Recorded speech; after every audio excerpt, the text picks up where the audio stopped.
लगभग 4 वर्ष से लटकी JOIT 817 पोस्ट कोड की भर्ती प्रक्रिया को शुरू करने की बीते कल कैबिनेट ने मंजूरी दे दी, जिसके बाद शिमला में धरने पर बैठे अभ्यर्थियों ने सीएम आवास ओक ओवर पहुंचकर मुख्यमंत्री का आभार जताया। इस मौके पर सीएम सुक्खू ने कहा कि पूर्व भाजपा सरकार के समय में केवल समस्याएं पैदा हुई हैं, जिनका निपटारा नहीं हो पाया। कांग्रेस सरकार ने सत्ता में आने के बाद जनहित में कार्य करते हुए कई अहम निर्णय लिए, जिनमें लटकी भर्ती JOIT 817 के परिणाम निकालने का फैसला भी एक है। इसके अलावा अन्य पोस्ट कोड की लटकी हुई भर्ती को लेकर सरकार रास्ता निकालने का प्रयास कर रही है। वहीं मुख्यमंत्री सुखविंदर सिंह सुक्खू ने कहा कि लोकसभा चुनाव के लिए कांग्रेस पूरी तरह से तैयार है। 15 महीने के कार्यकाल में जो विकासात्मक कार्य किए गए हैं, उसको लेकर सरकार जनता के बीच में जाएगी। प्रत्याशी को लेकर भी कांग्रेस जल्द ही निर्णय लेगी।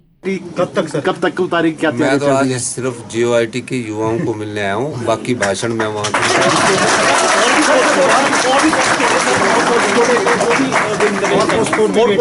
देखिए, बीजेपी की सरकार जब से आई है सारी समस्याएं उन्होंने उसका समाधान नहीं ढूंढा।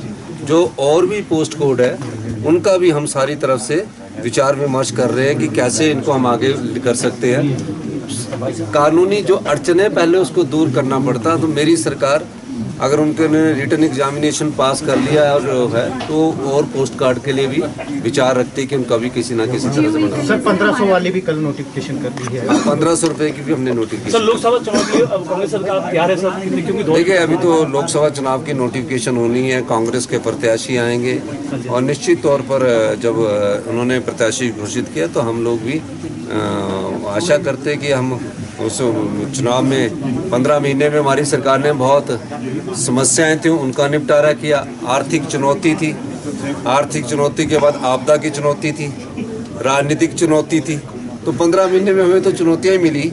और जो पिछली सरकार की सारी समस्याएं उनकी पैदा की हुई थी, उन्होंने सरकार चलाई नहीं है, उन्होंने सिर्फ सरकार को टालते रहे हैं। तो निश्चित तौर पर हम सारी बातें जनता की अदालत में रखेंगे। बहुत बहुत धन्यवाद।